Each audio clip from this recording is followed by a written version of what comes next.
Il est vrai que la perception éclipse la structure infailliblement. Un schéma conduira le sujet à oublier dans une image intuitive l'analyse qui la supporte.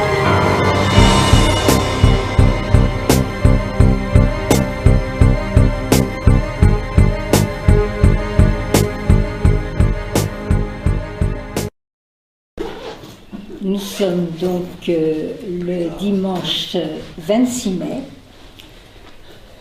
Nous sommes là pour entendre Patrick Vallas dans la 9e leçon de son séminaire nous parler du graphe du désir.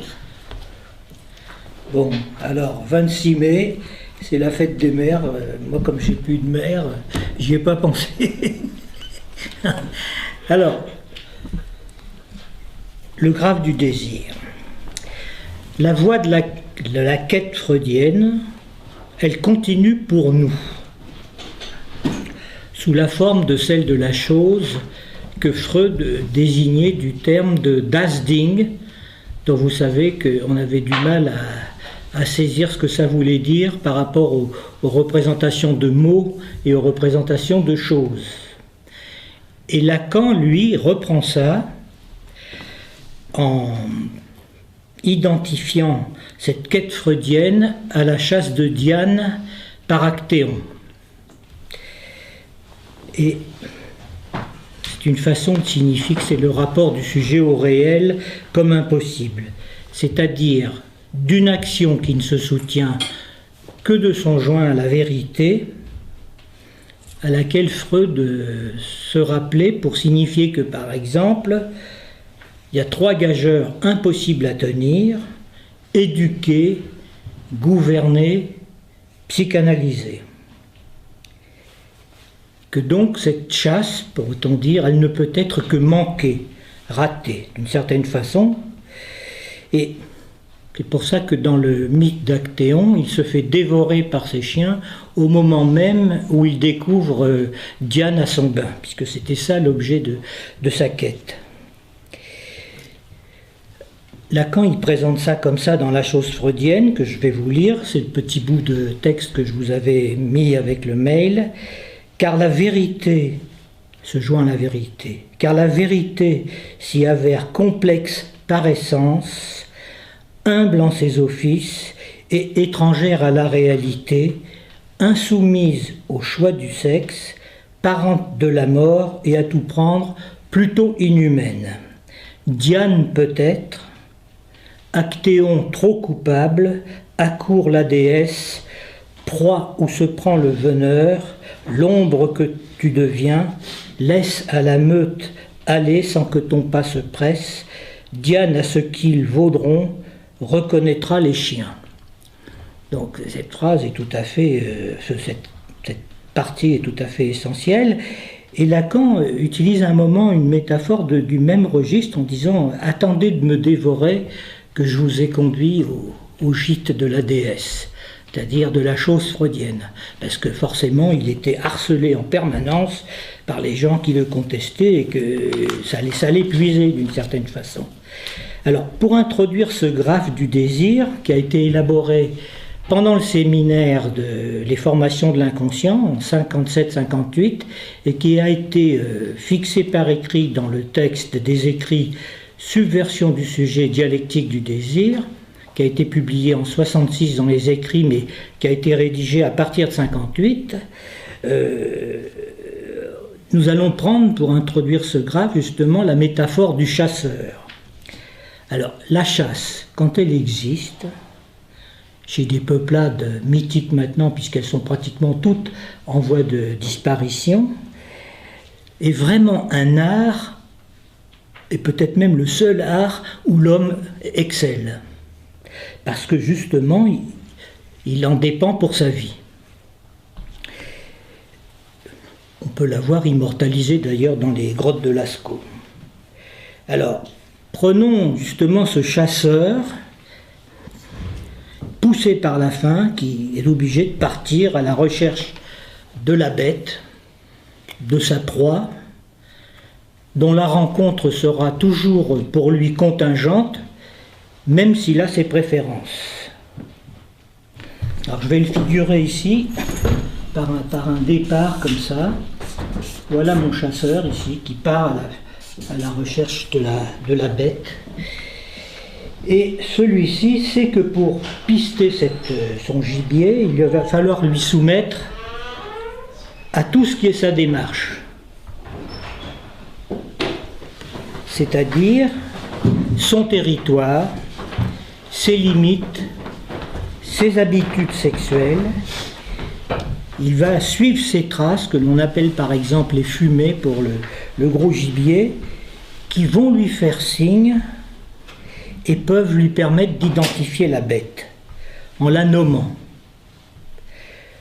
Et d'une certaine façon, il s'identifie à son gibier, comme en témoignent finalement les trans qui le prennent à son approche. Vous avez déjà vu ça dans des documentaires. On voit encore des documentaires de ces types de chasse. C'est pas Giscard d'Estaing avec un fusil à lunettes qui tire un éléphant entouré de 2 gardes ou 3 gardes armés de fusils à balles doum-doum si jamais l'éléphant n'obéit pas à ce qu'on lui demande de faire, c'est-à-dire de se laisser tuer. C'était vraiment autre chose, quoi. Hein. Parce que pour le chasseur, qu'il tue la bête ou qu'il la manque, il lui est d'abord signifié que ce qu'il fait c'est très dangereux et que lui-même pourrait être tué. Voilà comment c'est. Hein. Alors notre chasseur, il va sur le territoire, disons, de la bête, et il rencontre des traces. Voilà, il rencontre des traces qu'il est obligé de suivre pour essayer de comprendre ce qu'il fait. Le voilà, il est là, il revient sur les traces. Et à un moment donné, il a suffisamment identifié la bête pour pouvoir la nommer ici. Il va pouvoir l'identifier comme message. Voilà ce que j'explore, ce territoire que j'explore, les traces que je suis, la façon que j'ai avec mon gibier, puisque je suis comme lui, je fais comme lui sur son territoire. Il va pouvoir l'identifier au niveau de son message. Il y a un message qui vient ici pour lui. Et ce message, bien entendu, il peut le déchiffrer en la nommant, cette bête, tout simplement parce qu'il a le code. C'est-à-dire, il a un certain savoir sur ce qu'est le gibier qu'il est en train de chercher. Voilà comment se présente cette métaphore du chasseur pour notre démonstration. Pas d'autre alternative pour lui. Ou c'est lui, ou c'est elle. Hein, vraiment, c'est des chasses qui supposent un engagement absolument total. Hein. Et c'est un choix forcé qui l'oblige d'une certaine façon à s'identifier à la bête. C'est pas par hasard que ces chasseurs viennent avec des petits bouts de trophées, avec des plumes, avec des fourrures, des fois. C'est pas simplement pour se cacher, c'est parce qu'ils deviennent la bête eux-mêmes. Ça, c'est très important. Hein. Et ça va très loin, tout ça. Hein. C'est ce dont témoignent les rituels de la chasse. Jusqu'au dépeçage de la proie, quand elle est tuée, selon des règles extrêmement précises, y compris pour la communauté le partage des morceaux choisis, dont certains vont revenir à des personnages importants de la communauté. Voilà comment, finalement, d'une certaine façon, le chasseur, il se présente humblement en honorant la bête qui lui a permis à lui d'être vivant. Ce qu'on ne voit pas chez les paysans dans les campagnes qui encerclent un champ et qui font pampan sur les lapins qu'ils lèvent comme ça. Hein. Suit le repas totémique avec une offre sacrificielle pour les divinités qui s'accompagne donc de la distribution des trophées. Tout cet ensemble constitue une constellation de traits signifiants qui vont permettre au chasseur ou qui vont identifier celui-là comme étant le chasseur. C'est souvent d'ailleurs une initiation pour les nouveaux venus, le premier temps, la première chasse qu'ils vont faire, et qui se marque par exemple par des tatouages ou des scarifications, et en quelque sorte, si vous voulez, le chasseur devient sujet divisé, marqué par ces signifiants qui le constituent lui comme sujet chasseur.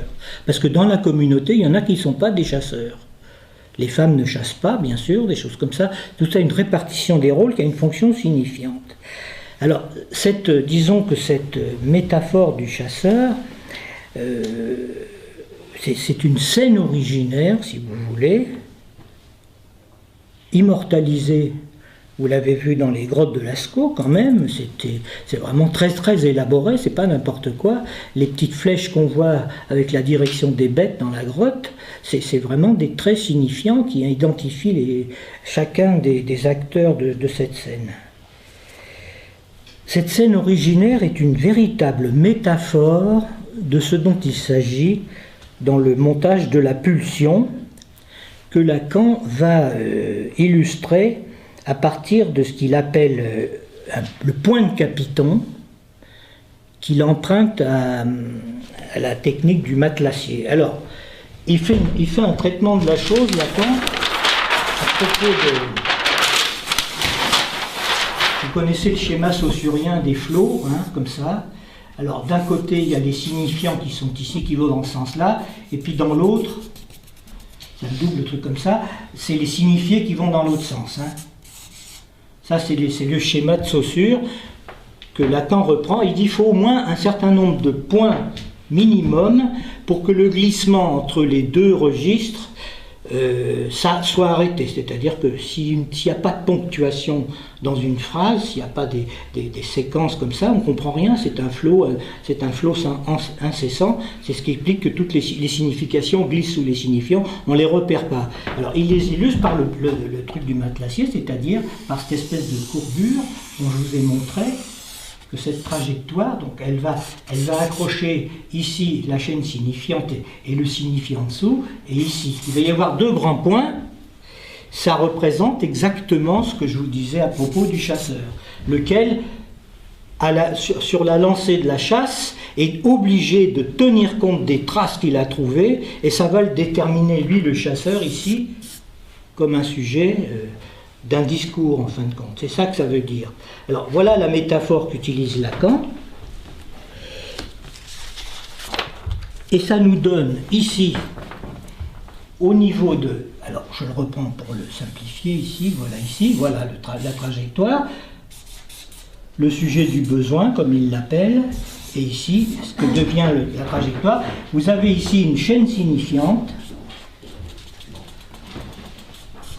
et il y a les deux points de capiton, c'est ici le lieu du code, qui est le lieu du grand autre. Donc le code, c'est là où se trouve le trésor des signifiants. Et rétroactivement, c'est l'histoire de l'après-coup freudien, du fait du second temps, il va y avoir accrochage ici du message. Du lieu du message se trouve ici.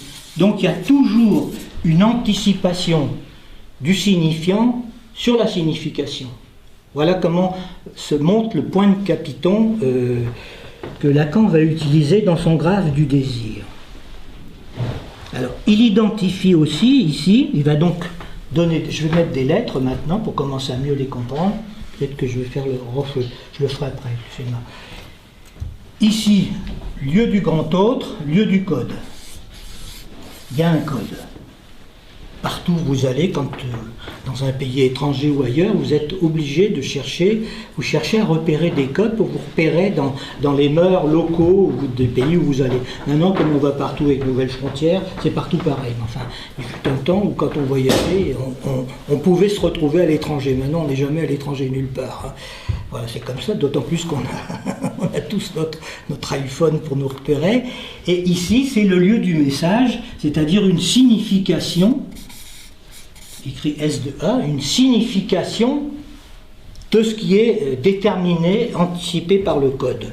C'est la métaphore, c'est la théorie de l'après-coup freudien. On ne comprend les choses que lorsque, à un moment donné, une ponctuation de la phrase lui donne un sens qui nous est compréhensible. C'est ça que ça veut dire. Hein. Voilà. Alors, cette histoire du sujet, vous verrez que dans le séminaire, au départ, Lacan met une chaîne, il met ici un sujet, ce qu'il appelle le sujet du besoin. C'était mon chasseur de tout à l'heure. Cette courbe-là, c'est la courbe d'intentionnalité, c'est-à-dire, c'est en gros la courbe du discours commun. Un sujet qui exprime une intentionnalité. L'intentionnalité, c'est par exemple, le chasseur, il a l'intention d'aller chercher un gibier et il se pliera à la rencontre des traces que je prends comme une métaphore du signifiant, de la chaîne signifiante, qui l'oblige à en tenir compte pour comprendre le message et qui va le déterminer comme un sujet divisé ici. Hein? Alors, dans fonction et champ de la parole et du langage, dont je vous avais un peu parlé avec le graphe du désir la dernière fois, le sujet dont parle Lacan au début, c'est le sujet de la parole, qui a un rapport au grand autre, mais au grand autre de la parole, et qui est soumis aux lois de la parole. Don, soumission, grâce, alliance. C'est les catégories de la parole. Quand vous allez quelque part, vous vous nommez, vous faites des offrandes, parce que vous voulez être reconnu, et vous voulez en même temps qu'une alliance puisse se faire.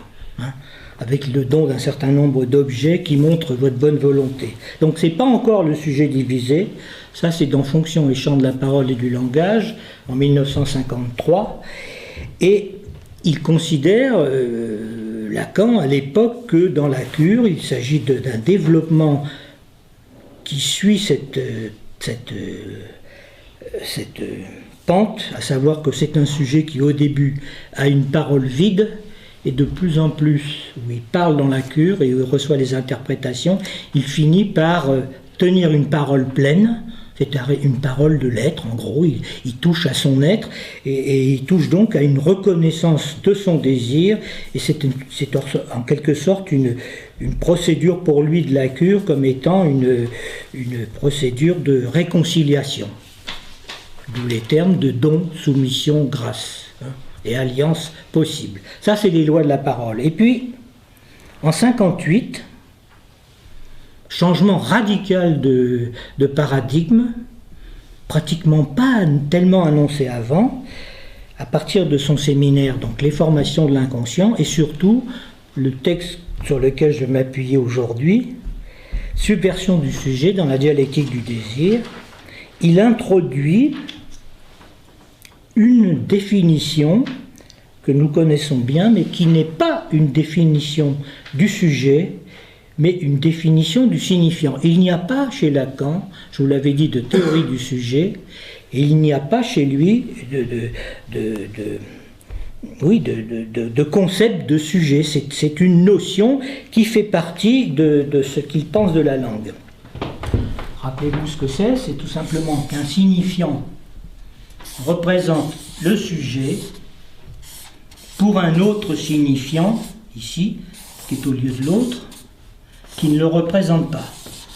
Donc se produit... Alors, le sujet, c'est un sujet en fading, qui est identifié par le signifiant maître, qui en fait un sujet divisé, auprès d'un autre signifiant, donc le trésor des signifiants qui est dans l'autre, dont se produit un déchet ou quelque chose qui, tout en étant produit par l'opération du signifiant, n'est en fait qu'un objet qui échappe à la prise du signifiant. Et d'ailleurs, effectivement, pour le sujet qui subit cet effet de la chaîne signifiante, il y a non seulement un effet d'institution comme sujet, mais en même temps, ce n'est jamais sans en éprouver aussi un effet de destitution subjective qui le conduise lui-même à n'être qu'un produit de cette chaîne. Donc il y a les deux termes qui sont là. Donc c'est un paradigme nouveau. C'est un paradigme tellement nouveau que probablement, avant Lacan, il n'y a jamais eu une pareille définition du sujet. Le sujet, dans toute l'histoire de la philosophie, est plutôt traité comme la personne, comme l'individu, comme l'être, comme le sage, enfin toute une série de termes qui montrent finalement l'aboutissement d'une vie dans la sagesse et tout ce qu'on voudra, alors que Lacan, lui, introduit quelque chose de tout à fait nouveau, cette histoire du fameux sujet divisé. Divisé entre un signifiant auquel il est complètement identifié, qui le fige en termes de signifiant, et comme objet. Donc il y a d'un côté un être de signifiant qui se produit là, et un être d'objet qui serait un reste de jouissance. Ça c'est tout à fait nouveau, parce que si vous lisez les auteurs comme Foucault, Deleuze, ou éventuellement même Lévi-Strauss, c'est un truc qu'ils n'ont jamais compris, ça. Ils ne comprennent pas. L'inconscient, c'est une mauvaise nomination, puisque ça induit des significations, puisque le terme d'inconscient il existe dans d'autres discours. L'inconscient freudien, c'est pas quelque chose qu'on ne sait pas vraiment au sens. C'est un insu qui dépasse la catégorie de la connaissance. C'est autre chose, un autre registre. Ces auteurs-là, tout brillants qu'ils étaient, ils ne comprenaient pas ça. Le sujet de l'herméneutique de Foucault, qui est un texte d'ailleurs, qui est un cours absolument formidable, si vous avez l'occasion de le lire, vous verrez comment un type à ce niveau-là était capable d'enseigner. Vous verrez que son sujet de l'herméneutique, c'est un sujet du sens. C'est-à-dire un sujet qui se situe plutôt ici, au niveau du message. Il a enfin compris ce qu'on va lui dire, c'est un message. C'est un message qu'il a déchiffré à partir du code qu'il connaît, puisqu'il a des connaissances, il connaît les codes de la langue, il se repère là. Tandis que pour Lacan, le sujet divisé, il est là, en dernière extrémité. Il se trouve à ce niveau-là. Voilà, alors ça c'est un premier temps, et vous allez le piger tout de suite à partir d'un mot d'esprit célèbre, commenté par Freud, d'un écrivain qui est très connu, qui s'appelle... Alors, je vous dis le mot d'esprit. Pourquoi? Parce que le mot d'esprit, il a l'avantage d'avoir un ombilic beaucoup plus pointu que celui du rêve. Le rêve, l'ombilic du rêve s'étale presque comme un mycélium, puisqu'il en parle comme ça, Freud. Et c'est pas parce que Freud a dit que le rêve est la voie royale qu'il faut ne pas tenir compte du mot d'esprit, des lapsus et de toutes ces formations de l'inconscient. Ça a autant de valeur. Ça a autant de valeur. D'ailleurs, lui, Lacan, il va petit à petit les mettre en série. La seule chose qu'il va faire vers la fin de son enseignement, c'est qu'il va plutôt tirer du côté du symptôme, parce que le symptôme occupe plusieurs champs de l'appareil psychique et qu'il a surtout une relative fixité. Alors que les rêves, après tout, ils peuvent très bien être pris dans le discours de la quotidien, dans ce qu'on raconte dans la journée. C'est aussi des rêves, on rêve tout le temps, quoi. On est tout le temps dans le rêve, quoi. On a très peu d'occasions de toucher au réel. Alors voilà, Freud prend son exemple donc, dans un livre de Henry Heine qui raconte les aventures désopilantes de son héros qui s'appelle Hirsch-Hyacinthe. Et celui-ci, dans toutes ses aventures, passe son temps à se vanter d'être un familier, un proche de la famille, il se dit même d'être de la famille Rothschild. Bon. Rothschild, je ne sais pas comment les gens ils le pensent aujourd'hui, mais pour tout le monde, Rothschild, c'est le paradigme même du milliardaire, le mythe du millionnaire. On ne parlait pas de milliardaire avant, on parlait de millionnaire, en pièces d'or, bien sûr. Alors lui, il raconte, il est avec quelqu'un, une de ses rencontres, et il dit, voilà, j'étais au bain de Luc, qui étaient donc des bains connus à l'époque, à côté de Rothschild, et il m'a traité de façon, et il lâche le truc, tout à fait familionnaire. Voilà. Alors, on saisit bien, là, déjà, que se révèle dans ce néologisme une sorte de télescopage entre millionnaire et familière. Ça s'entend tout de suite, ça. Et ça dévoile aussi, d'une certaine façon, l'intentionnalité du type qui raconte ça au chaland pour lui en foutre plein la vue. Alors, il raconte l'histoire pour lui dire, mais moi, attention, je fréquente Rothschild, je suis de la famille, enfin, bon, je fais partie de ces gens-là, quoi. Je suis pas comme toi, mais enfin, je te raconte à toi, voilà. Alors, voilà comment on va le déchiffrer à partir du graphe du désir. On va ici mettre notre héros en train de raconter son histoire. Voilà. Courbe d'intentionnalité, discours commun, celui qu'on entend tous les jours. J'étais avec Rothschild, j'étais avec Rothschild, vous voyez, hein, et alors, forcément, Rothschild, vous allez le mettre au milieu de l'autre, puisque comme c'est le paradigme du millionnaire ou du milliardaire aujourd'hui, Bill Gates ou compagnie, mais enfin Bill Gates, personne ne dit qu'il est de la famille Bill Gates. C'est-à-dire que Rothschild, quand on dit Rothschild, c'est important. C'est au lieu de l'autre. Rothschild, il est au lieu de l'autre. Donc il y a un code. Je participe du code de M. Rothschild. Le nom est là. J'étais avec Rothschild, c'est ça. Et il m'a traité... On continue. Puisque... Ça anticipe une signification. Pourquoi il raconte l'histoire? C'est bien pour dire quelque chose. Il m'a traité d'une façon... Alors, il incite, Freud et Lacan insistent beaucoup, tout à fait... Alors, quand on vous dit tout à fait, en général, c'est pas tout à fait vrai, quoi. Hein. Quand on vous dit c'est tout à fait ça, c'est une façon de dire, écoute mon vieux, bon, hein. Et il m'a traité d'une façon, et le message qui arrive, voilà ce qu'il voulait dire, c'est familionnaire en gros. Hein, voilà. Il allait dire autre chose, mais ce qui lui sort, c'est ça. Voilà, au niveau du message, voilà, arrive ce néologisme familionnaire. Et puis, bon, on descend ça le truc ici. Voilà. Vous voyez, là, voilà ce que c'est. Donc, vous voyez qu'il y a ici, dans la rencontre avec l'intentionnalité, donc c'est-à-dire le discours commun, le mot d'esprit qui est raconté, une chaîne signifiante.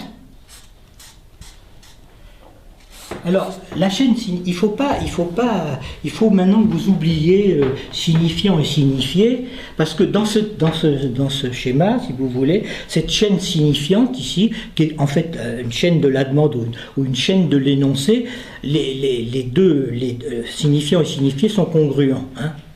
C'est pas séparé au niveau de l'énoncé. Quand vous parlez, il y a les deux aspects, c'est-à-dire les aspects de métonymie et de métaphore, hein, des lois du signifiant. Donc, vous voyez que le mot d'esprit, je suis en train de l'analyser à partir de la théorie du point de Capiton. Et on va retrouver ici, au niveau du message, un terme incongru,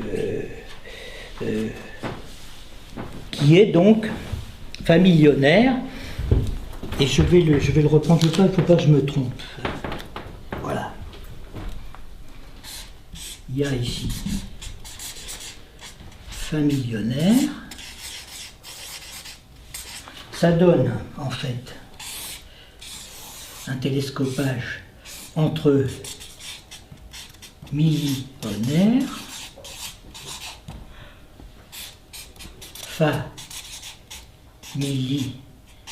familière et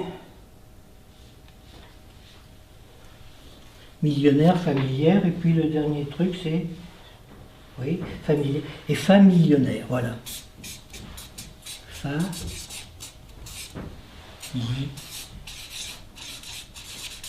Voilà, il y a un télescopage qui s'est produit ici.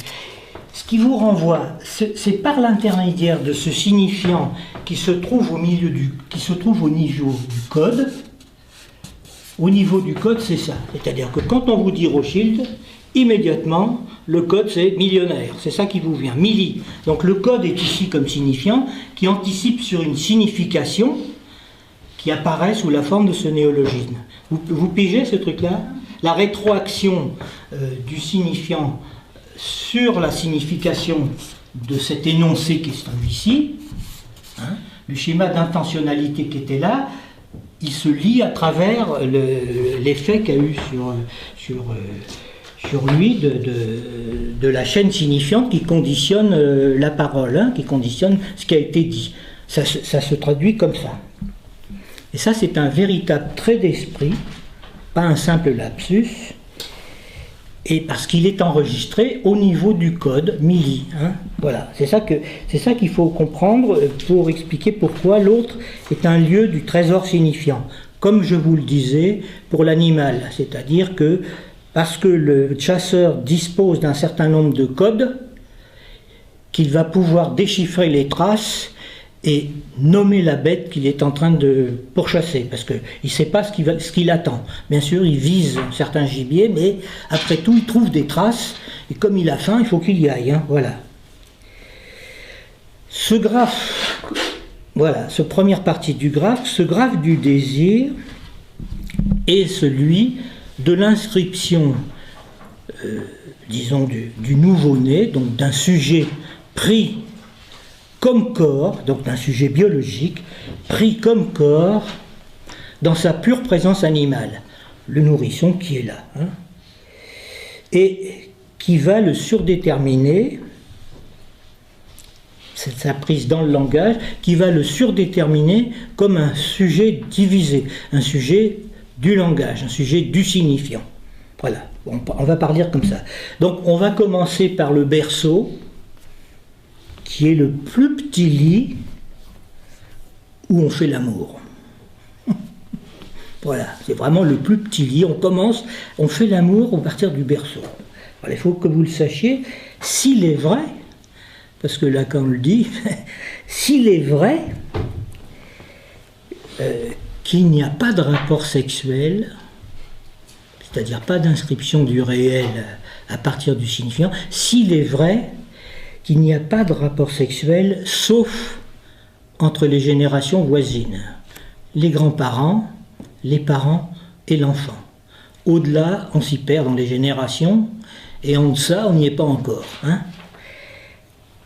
Pourquoi je dis ça comme ça?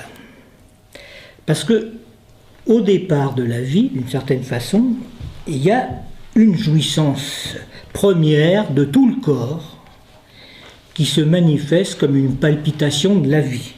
Si vous voyez un nourrisson sortir à la naissance, vous voyez qu'il est comme ça. Ça palpite dans tous les sens. Et après la suffocation orgastique de la naissance, ça se repère très bien, vient le cri, le premier cri, le cri qui annonce d'ailleurs que voilà, je suis vivant, et qui entre dans la communauté humaine. Alors maintenant, comme on fait d'autres examens, autrefois c'était le jour de la naissance qu'on découvrait le nouveau-né, et en plus de ça, tout le monde attendait le cri. C'était le cri qui allait, enfin, ça y est, il est parmi nous, il est parmi les vivants. Hein, ça avait une fonction physiologique, mais ça a aussi une fonction signifiante très forte. On le reconnaît en tant que fille ou garçon, tout ça. Bon, tout ça, ça fonctionne comme ça. Donc après le premier cri, vont venir effectivement les cris qui se répètent chez le nourrisson dès son réveil, en un crescendo de jouissance insupportable. Ça, vous le savez bien, si vous avez eu affaire à des nourrissons, ils finissent, en très peu de temps, ils gueulent et ils trouvent exactement ce qu'il faut pour que vous soyez obligé d'y aller, quoi, en gros. Hein. Et c'est ça témoigne d'une jouissance d'avant la parole et d'avant le langage du nourrisson.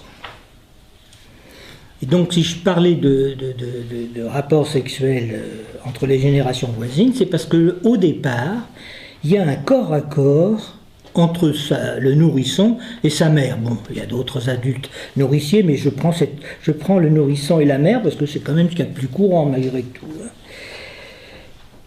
Et la mère répond, elle l'appelle, elle répond, pas seulement le soulageant de la jouissance de la faim, puisque c'est quand même une expression qu'il a faim, qui est quand même une douleur, et qui vous rappelle d'ailleurs que la jouissance pour nous, ça confine à la douleur, quand ça dépasse un certain seuil, mais qui répond à la lalation, justement, de son babil. Hein.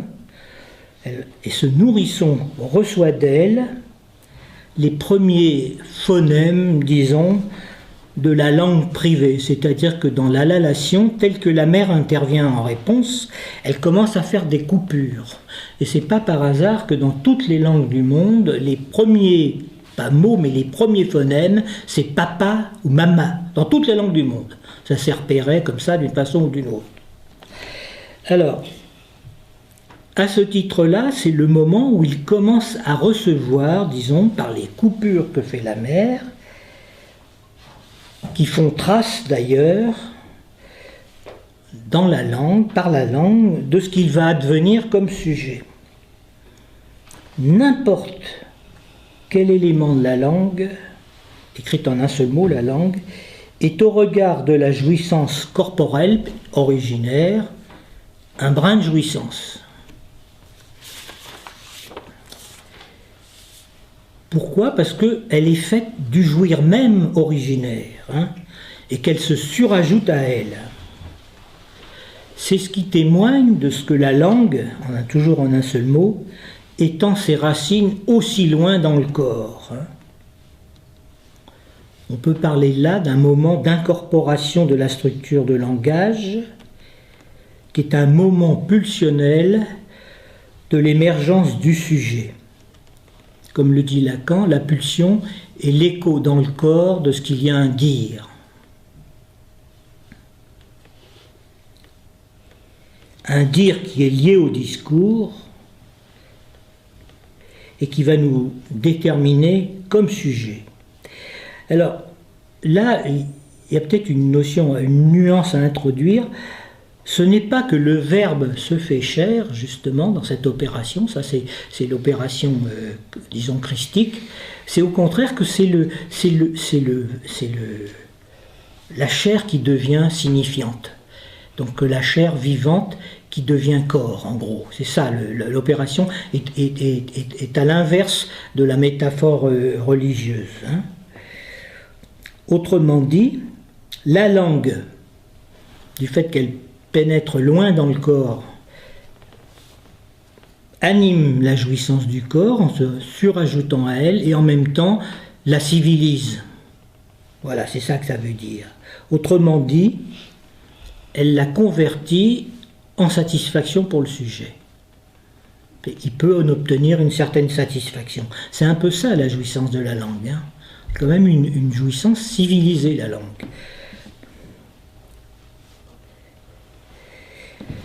Qu'elle puisse cette jouissance se fixer d'une façon particulièrement prégnante sur l'organe mâle, c'est un mystère, ça. On ne le sait pas, on ne sait pas pourquoi ça se passe comme ça. On ne le sait pas, et ça n'a pas d'équivalent dans le règne animal. C'est pas la peine de nous sortir les bonobos ou éventuellement les cynocéphales du zoo de Vincennes. Quand on les voit, ils jouissent pas tant que ça, quoi. Ils peuvent copuler à longueur de journée. C'est pas du tout comme ça se passe pour l'homme, quand même. C'est quand même tout à fait autre chose. Hein. Donc, si vous voulez, c'est parce que les imbéciles de biologistes nous renvoient ça constamment. Les dauphins, les bonobos et tout ça, ils nous ressemblent, ils sont comme... Non, justement, parce que précisément au niveau de cette jouissance de l'organe, c'est absolument spécifiquement humain, et c'est comme ça. Ben, on n'y peut rien, c'est comme ça, on ne sait pas pourquoi. Et c'est pas pour des raisons physiologiques. En plus de ça, c'est un grand mystère, parce que ça pose également le mystère de la jouissance féminine. Ce qu'on appelle la distinction entre la jouissance clitoridienne, qui est une jouissance d'organe comme celle de l'organe mâle, la jouissance féminine, c'est pas parce qu'il y a une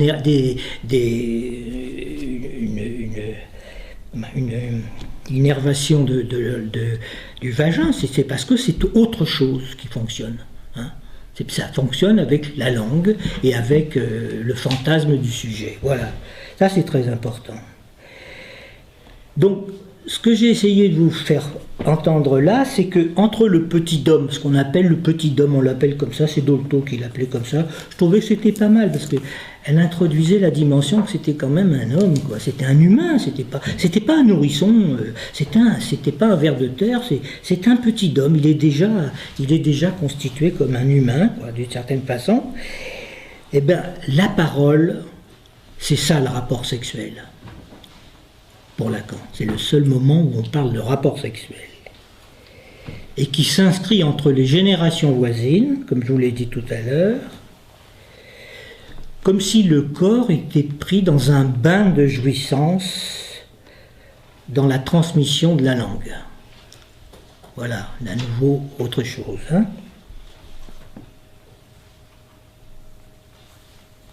C'est donc aux parents d'agir selon leur registre propre pour que ce qu'on appelle la langue maternelle, donc cette langue originaire, celle qui se constitue à partir de la lalation du nourrisson, et les premiers mots ou les premiers traits que la mère introduit en lui répondant, en faisant des jeux, comme ça, elle est déjà prise là-dedans.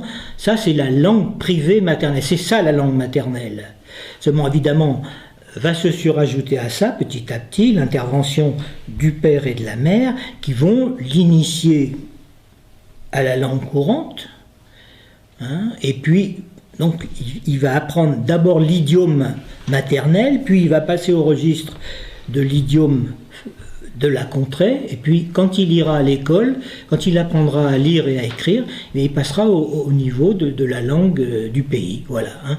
C'est ces passages successifs, et que la lalation se transforme par séquences progressives, comme ça, que l'enfant apprend à rentrer dans la langue commune de tout le monde.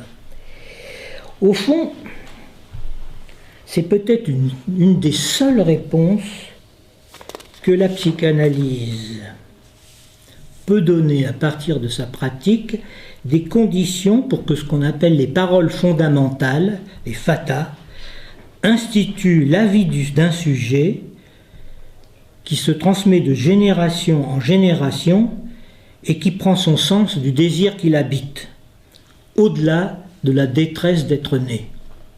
Vous vous souvenez comment Oedipe à Colonne dit « mieux vaut ne pas être né ». Hein, quand même, il témoigne de cette détresse originaire. Je dis ça parce qu'il n'y a pas de traumatisme de la naissance, au sens où on l'entend habituellement. Il n'y a de traumatisme que du malentendu. C'est ça qui compte. Hein. Et justement, c'est pour ça que ce malentendu, il relève de l'interprétation. Donc, aussi bien la mère que l'enfant interprètent ce qui lui vient de l'autre. Réciproquement, ils se font des interprétations pour essayer que ça résonne. Hein. Et l'interprétation analytique, justement, c'est pour ça qu'elle joue de l'équivoque signifiant. C'est pas du tout par goût du mot d'esprit, c'est tout simplement parce qu'on ne peut pas faire autrement que de faire des interprétations équivoques pour développer d'autres sens que celui qui est commun. Alors, justement, dans la psychanalyse, il y a deux types d'interprétations. Il y a les gens qui passent leur temps à nous faire la leçon sur des interprétations qui sont des interprétations de signification, c'est-à-dire au fond qui interprètent le registre du discours préconscient, celui-là, vous voyez, l'intentionnalité. S'il me raconte ça, c'est parce qu'il veut me dire ça. Alors que Lacan rappelle que c'est pas ça qui est intéressant. Ce qui est intéressant, c'est d'intervenir au niveau du signifiant, c'est-à-dire de la structure, qui a un autre sens. Par exemple, les gens qui s'occupent d'enfants, ils les font dessiner. L'enfant, il vient, il fait du dessin. Moi, j'ai toujours considéré que les dessins d'enfants, c'était de l'écriture. À sa façon, mais c'était de l'écriture. C'était de l'écriture idéographique. Il fait comme il peut, l'enfant. Hein. Il fait des griffonnages, puis il fait des... Alors, il dessine une église. Alors, tout de suite, le thérapeute d'enfants, il va vous dire « Ah, ben oui, c'est le phallus paternel, et puis la maison, c'est la mère. » Enfin, bon, le classique truc, quoi. En fait, non, il faut interroger. L'enfant, il fait un dessin. Le dessin pour l'enfant, c'est comme s'il était sur un divan, voilà. Donc c'est une façon de détourner son attention, il fait un dessin. Si vous lui demandez des explications, si vous lui dites « Ah bah oui, c'est le phallus paternel », il va dire « Bon, c'est le phallus paternel, il ne peut rien, lui. Comme il va l'entendre toute sa vie, il ne peut pas faire autrement. » Mais si vous lui demandez, il va vous dire « Non, c'est l'église. » C'est l'église du village, c'est tout. Bien sûr que ça peut avoir une signification phallique, mais d'abord, son vocabulaire à lui, c'est signifiant, c'est que c'est une église. Il va vous dire que c'est une église. Il va peut-être même vous dire que c'est la gare, ou j'en sais rien, ou que c'est la maison, ou que c'est je sais pas, tout ce qu'il voudra. C'est toute la différence qu'il y a entre ces interprétations sur le préconscient et sur la signification et l'interprétation qui porte sur la structure même du discours. Par exemple, si vous relisez le rêve que Freud développe dans le rêve de l'injection faite à Irma, tout le commentaire qu'il fait du rêve tourne autour du fait qu'il considère qu'il a peut-être été un peu trop fort avec cette malheureuse Irma, qu'en fait il lui a fait une injection trop et que tout le voisinage se fout de sa gueule, puisque de toute façon, Freud au début, quand il parlait à son entourage, tout le monde se moquait de lui. Il fait intervenir 3 personnages importants, un oncle, un médecin du quartier qui se foutent de sa gueule. Il dit, comment ce monsieur, de quoi il parle? Nous on est dans la science et lui... Je vous dis ça parce que c'est encore aujourd'hui pareil.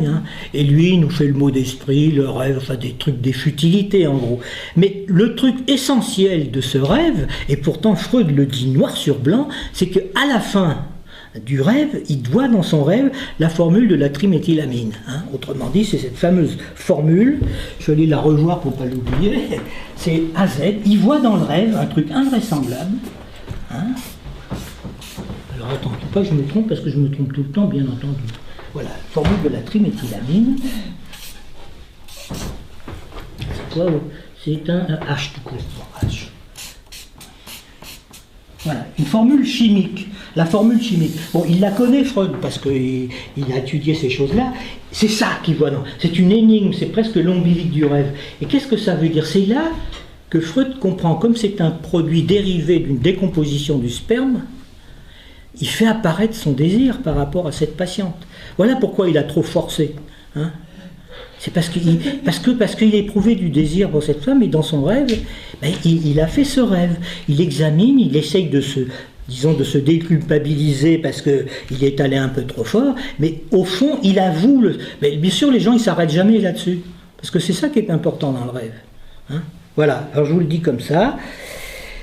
Alors, pour mon enfant, là, dont je vous parlais depuis le début, le pauvre enfant, le nourrisson, comme ça, il y a chez lui, très précocement, donc tout à fait à l'entrée, disons, du stade du miroir, mais peut-être même un peu avant, puisque le nourrisson, dès les premiers jours, il commence à moduler ses cris, il repère ceux qu'il connaît, ceux qu'il ne connaît pas, il fait des choses où il se manifeste quand même comme sujet, et pas du tout comme un animal.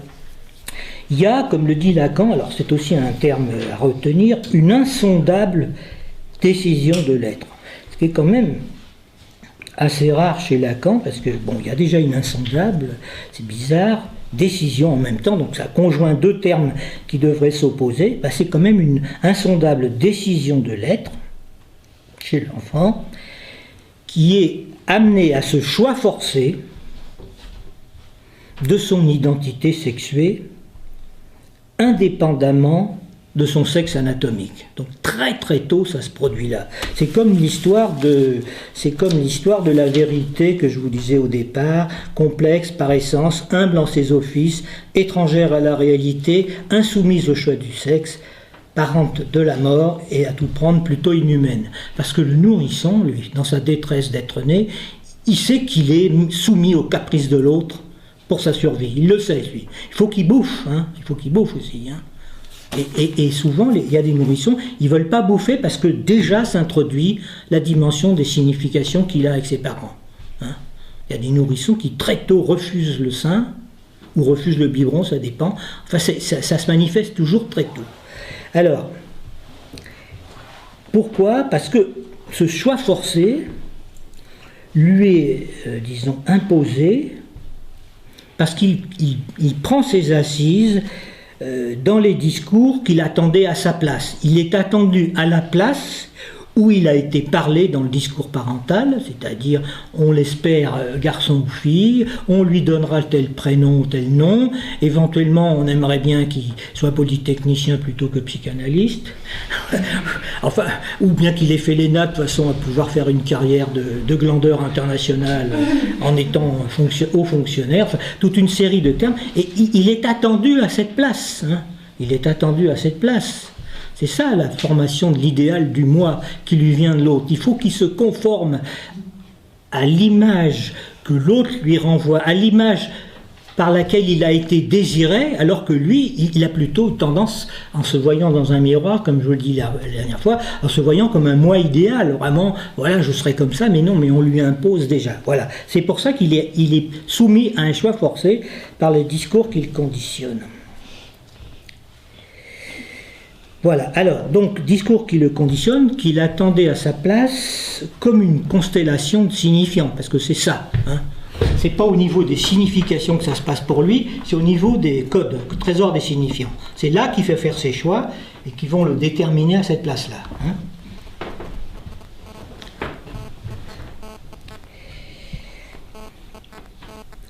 C'est pas par hasard que Lacan, justement, finit par introduire un terme. On ne sait pas si ça perdurera dans l'histoire, ça, c'est ce néologisme du par-l'être. Il ne définit plus le sujet comme un sujet divisé par le signifiant pour un autre signifiant, mais comme un par-l'être. Un par-l'être, c'est l'individu qui a un corps, un nom propre, une histoire, une jouissance spécifique, et c'est lui que Lacan nomme comme étant le par-l'être. Et ça équivoque avec parlotte, justement la parlotte, le blablabla, et c'est de là que viennent toutes les folies de l'être, hein, cette folie de l'être. On pense qu'il y a de l'être, mais il n'y a de l'être que de parler, hein, c'est tout, c'est ça le par-l'être. Alors est-ce que ça tiendra dans l'histoire? J'en sais rien, on n'utilise pas tant que ça, finalement, ce terme. Tout ça pour dire qu'au fond, c'est pas l'Oedipe qui est universel. Parce qu'il y a des sociétés, justement, comme par hasard, la mise en cause de l'Oedipe a été faite par les ethnologues, il y a des sociétés qui ne sont pas gouvernées par le discours du maître, ce qu'on appelait autrefois les sociétés ethnographiques, des petites communautés comme ça, et par conséquent, l'Oedipe, c'était juste un tout petit bout, un trognon de mythes par rapport à la constellation de tous les mythes qui expliquent d'où on vient, pourquoi on est un homme, une femme, les enfants, toute cette série de choses. C'est pas du tout la même chose. Par contre, ce qui est universel, alors que c'est pas prononcé, c'est l'interdit de l'inceste. Sauf entre les générations voisines au niveau de la transmission de la langue, pour Lacan. Et c'est parce qu'il y a ça qui est possible, qu'il y a une inscription du sujet dans le discours des générations et des filiations. Ce qui est universel,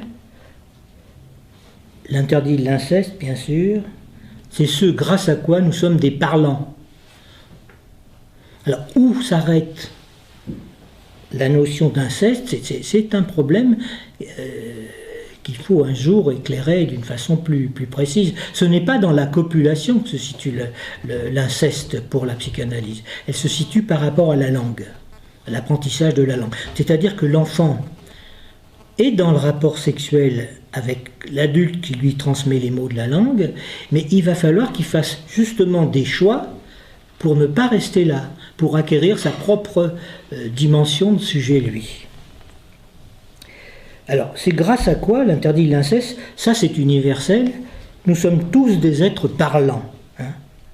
Et l'inconscient ne peut se définir que comme un mystère du corps parlant. Encore quelque chose que Lacan définit comme ça, qui fait appel presque à la foi, quoi. Il faut y croire. Si on n'y croit pas à l'inconscient, on a beaucoup d'ennuis d'ailleurs. Ceux qui ne croient pas à l'inconscient ont beaucoup d'ennuis. Alors, nous ne savons pas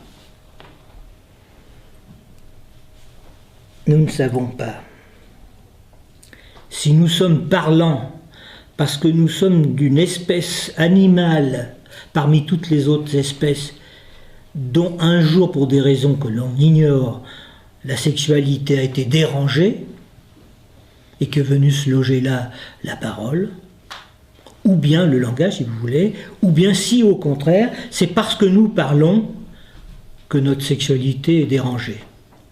Parce que quand même, chez les animaux, ça ne se constate pas, hein. On ne voit pas tellement d'animaux névrosés en dehors des animaux domestiques, mais en général, les animaux ne sont pas tellement embarrassés par leur sexualité. Il n'y a que nous qui sommes des obsédés sexuels. Alors, ça, si vous voulez, c'est un mystère de l'évolution des espèces. Alors moi je veux bien les généticiens qui raisonnent en termes de millions d'années. Déjà l'homme de Lascaux, il a 20 000 ans, l'homme de Lascaux quand même. Raisonner sur 20 000 ans, quand on sait qu'au bout de même pas 300 ans, il y a des tas de choses qui disparaissent dans les civilisations, qu'est-ce qu'ils peuvent... C'est des fantasmes qui nous développent tous ces gens-là, les paléontologues, tous ces gens-là. On ne sait pas. On ne sait pas La seule chose qu'on peut répondre, c'est que il y a peut-être une affinité spécifique entre notre corps, dont tous les mystères ne sont pas résolus, et le langage. Voilà. C'est tout. On ne sait pas, on ne peut pas savoir autre chose plus que ça. D'autant plus que c'est héréditaire et que ça se transmet de génération en génération. Ce qui ne se passe pas chez les animaux. Les animaux domestiques participent de ce truc-là, c'est pour ça qu'ils sont d'ailleurs dits domestiques, au fond. Ce sont toujours les mêmes depuis les débuts de l'histoire de l'humanité que nous connaissons. C'est pas parce qu'on trouve l'os d'une ancêtre des êtres humains qui a 800 millions d'années qu'on peut avancer avec ça.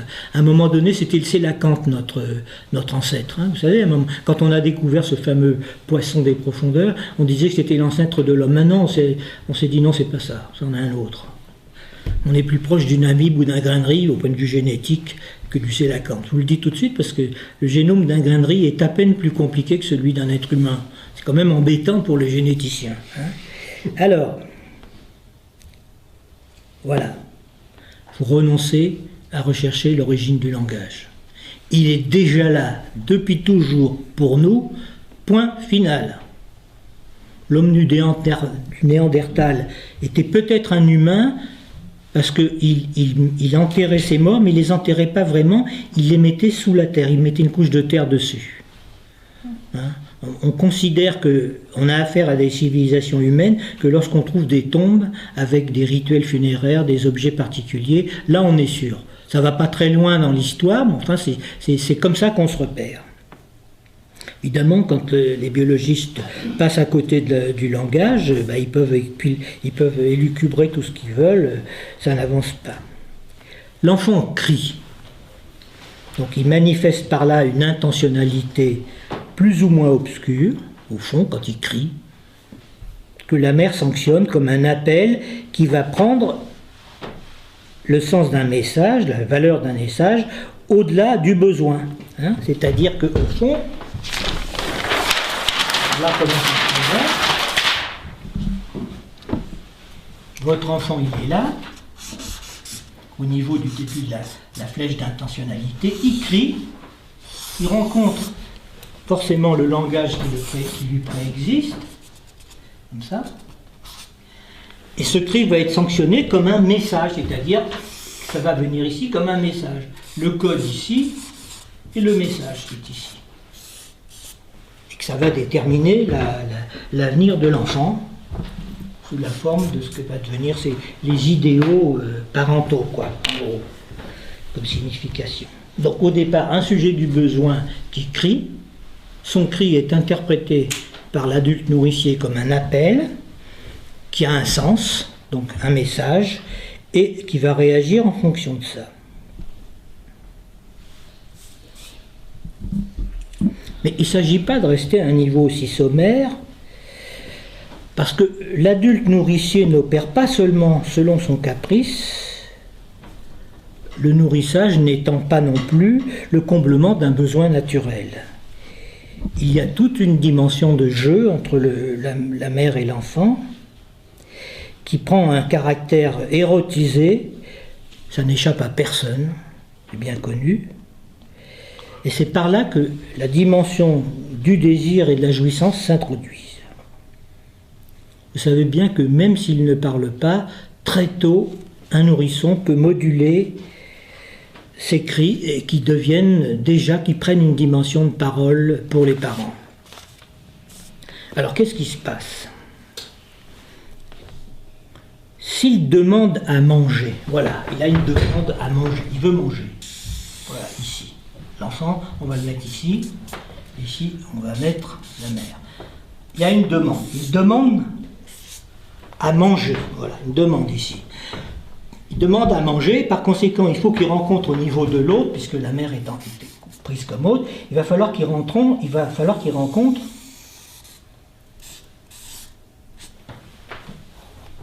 une demande qui correspond de le nourrir. Il faut qu'il suscite une demande. Est-ce que tu veux que je te nourrisse? Par conséquent, la demande de la mère, qui résonne avec sa première demande, va se rencontrer donc en un point ici, que je vais appeler l'objet petit a, il va falloir qu'elle suscite chez l'enfant un désir de se laisser nourrir. Parce qu'il y a des enfants qui crient, vous leur donnez à manger, ils n'en veulent pas. Vous voyez bien que c'est pas, il faut toujours, il y a toujours un équivoque là-dedans. Il va falloir qu'il rencontre, donc ici plutôt D, la mère, la demande, il va rencontrer une demande chez la mère, qui est une demande, je vais te nourrir, je te demande de te laisser nourrir. Il va falloir qu'elle suscite chez lui un désir de se laisser nourrir, et par conséquent, il va falloir que ça résonne chez la mère, un désir de le nourrir. Voilà. Donc il faut donc, et ici je mets l'objet petit a, puisque c'est par là que se fait l'échange. On ne sait pas à qui appartient l'objet petit a de la pulsion, par exemple, de la pulsion orale, hein, c'est-à-dire ce qu'on appelle nous le sein. Le sein, c'est pas le nichon, hein. Le sein, c'est l'objet petit a comme on le définit dans notre... il ne faut pas le substantiver, pas plus que la merde c'est le caca et tout le reste, quoi. Pas plus que la parole n'est pas non plus ce qu'on entend, mais au contraire le trou de silence qu'elle produit quand on parle, les silences qu'elle comporte, et puis voilà, en gros c'est comme ça. Donc deux désirs, il faut deux demandes pour susciter un désir, ou bien deux désirs pour susciter une demande. C'est la boucle finalement c'est la boucle de la bande de Möbius, la double boucle, ça que je suis en train de vous développer ça. Hein. Et donc c'est pas aussi simple que ça. Et voilà comment, si vous voulez, par le biais de cet objet de la pulsion, le désir de l'homme est surdéterminé comme étant le désir de l'autre, et que ça se passe au niveau de l'objet, mais l'objet non substantivé, sinon on dirait il appartient à la mère. D'ailleurs, probablement, le sein, il appartient plus à l'enfant qu'à la mère, hein, au sens de la pulsion. Pas où il pompe, c'est sa pompe, en gros, si vous voulez. Hein. Faut que la mère accepte de partager un peu son corps. Donc voilà comment, si vous voulez, le désir se détache, se distingue du besoin. Alors il faut faire très attention parce que cet objet-là, c'est ce qui cause le désir, ce n'est pas l'objet désiré. C'est pas l'objet désiré, c'est l'objet qui cause le désir. L'objet désiré, c'est autre chose. C'est une satisfaction qui viendra à l'occasion de la rencontre de l'autre. La pulsion n'est pas chez l'homme l'instinct, et c'est parce que l'objet de la satisfaction du besoin est marqué du signe du don de l'amour, ça c'est très important, qu'il va y avoir une sexualisation de la pulsion orale. Il y a un don de l'amour, là, c'est très important. Hein, un signe de l'amour. Il y a tout un jeu de substitution du besoin de satisfaction à l'exigence d'amour, qui est bien une activité érotisée, d'où il ressort que dans l'érotisation de la zone érogène, ce n'est pas l'objet qui compte, mais l'activité en tant qu'elle est désirante et qu'elle est conditionnée par le langage. Ça prend une valeur symbolique, signifiante, et non pas simplement de simples besoins. Ça s'ordonne dans le cadre du symbolique. Et ce qui a été l'objet de la relation libidinale, parce que quand même c'est une relation très intime entre la mère et le nourrisson, cet objet se transforme en fonction signifiante. Ça veut dire tout simplement, que le désir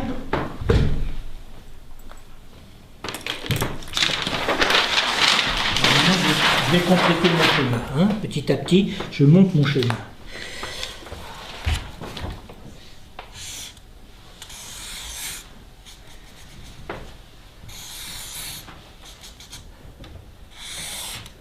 Voilà le discours d'intentionnalité, le sujet ici. C'est-à-dire que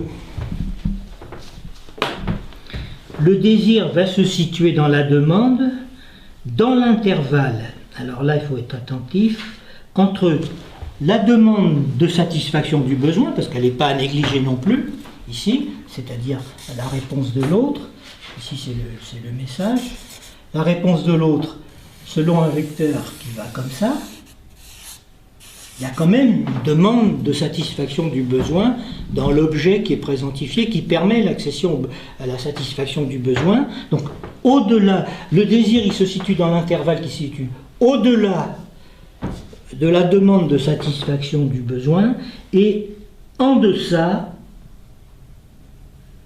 de la demande d'amour qui est ici. Cette demande d'amour, c'est tout simplement une demande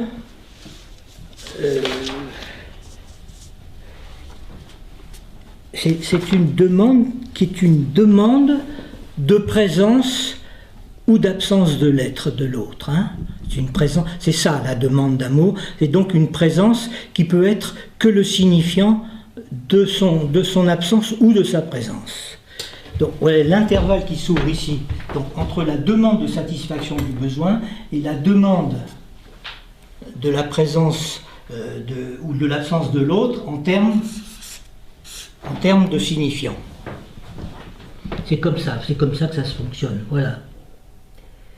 Parce que, qu'est-ce que fait la mère en gros? La mère, quand l'enfant crie, il a crié ici, elle entend ça, elle va lui poser la question « Que veux-tu » C'est ça qu'elle se pose comme question. « Que veux-tu » Ici, c'est pour ça que ça a une forme de point d'interrogation dans le graphe de Lacan. « Que veux-tu » D'une part, tu veux, c'est là que s'introduit la dimension du désir, par l'intermédiaire de la question, du désir qui est au-delà. Vous voyez, au-delà de la demande de satisfaction du besoin, qui est quand même nécessaire, et en deçà de la demande de satisfaction de l'amour sous la forme du signifiant de la présence ou de l'absence de l'autre. C'est ces deux choses-là. Le désir est ici, voilà ici. Hein.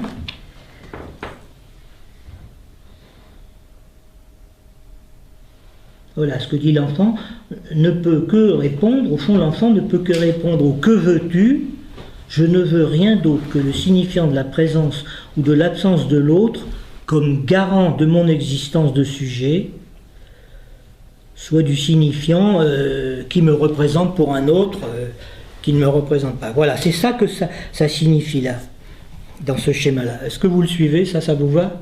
Hein? Bon. Alors, Lacan donne une définition, bien sûr je reviens là-dessus, donne une définition de la pulsion qui est tout à fait surprenante et qui est très intéressante dans son subversion du sujet. Il dit que la pulsion, parce que maintenant il faut comprendre cet accrochage du corps par le signifiant qui détermine l'émergence de la pulsion est ce qui devient quand le sujet s'y évanouit. C'est-à-dire que si vous faites l'épreuve d'une demande, vous savez que quand vous demandez à quelqu'un quelque chose, vous êtes toujours quelque part sous sa dépendance, parce que vous êtes dans l'attente d'une réponse, et que d'une certaine façon, vous vous évanouissez dans votre demande. Il ne faut surtout pas que vous vous montriez trop... Il faut savoir demander de telle sorte que l'autre va pouvoir y répondre, parce que vous êtes toujours soumis à éventuellement le caprice qui ne veuille pas vous répondre, et vous êtes... Donc il y a un fading du sujet, vous êtes obligé de vous soumettre au signifiant que vous supposez chez l'autre pour qu'il vous réponde. C'est pour ça qu'on parle de la pulsion et ce qui advient quand le sujet s'y évanouit, et comme le sujet s'y évanouit, eh bien, évidemment, la demande aussi disparaît. Et qu'est-ce qui reste comme trace de ça? C'est la coupure. Il reste une coupure. Donc, une coupure signifiante qui trouve pour Lacan la faveur, justement, de quelque chose qui concerne l'anatomie. Parce que comme par hasard, les principales pulsions se trouvent au niveau des orifices du corps qui présentent une coupure. L'enclos des lèvres ou des dents pour la pulsion orale, le pavillon de l'oreille pour la pulsion invocante, les fentes palpébrales pour le regard et la marge de l'anus pour la pulsion anale. Les 4 grandes pulsions. Vous voyez, c'est qu'il y a là un accrochage spécifique de la pulsion en ces points-là, parce que c'est des points de coupure organique sur lesquels se surimposent les coupures proprement signifiantes langagières. C'est intéressant de le noter comme ça, mais c'est comme ça, hein, c'est un constat de tous les jours, ça. D'autant plus que la pulsion, ben, elle n'est pas observable, la pulsion. On n'a jamais filmé, même avec des IRM, on n'a jamais filmé la pulsion. Ce n'est pas un phénomène. C'est quelque chose qui se repère dans le fonctionnement de la parole ou du langage sous la forme grammaticale. Que Freud dit que, par exemple, le fantasme qui est une phrase, eh ben, le mouvement de la pulsion, elle opère silencieusement, puisque c'est une des caractéristiques de la pulsion, elle opère silencieusement dans le fantasme en tant qu'elle est déterminée. Ces mouvements sont repérables à partir de la grammaire. Voir, être vu, hein, et toute cette série de termes freudiens que Lacan va ramener à un se faire voir, se faire entendre, se faire chier et se faire, je sais plus quoi, manger, je crois, oui c'est ça, se faire boulotter, voilà. Hein, c'est comme ça qu'on la repère, c'est quelque chose de... Ça a à la fois une racine organique et en même temps il y a une contingence corporelle de la pulsion, mais en même temps c'est plus du corps, voilà, hein, c'est autre chose, corps jouissance. Donc je vais maintenant compléter mon petit schéma qui est le suivant. Alors vous voyez ce schéma là, maintenant je vais le simplifier. Vous voyez, donc que veux-tu? Satisfaction au-delà, le désir au-delà de la satisfaction du besoin, au-delà de la présence du signifiant de l'autre, hein, présence ou absence de l'autre. Je vais le compléter maintenant. Je vais remettre. Alors moi je suis obligé, je vais commencer comme ça pour que ce soit clair pour vous.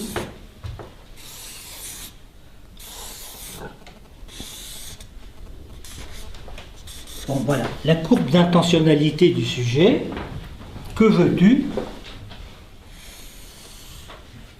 Donc le désir est ici, en gros, si vous voulez.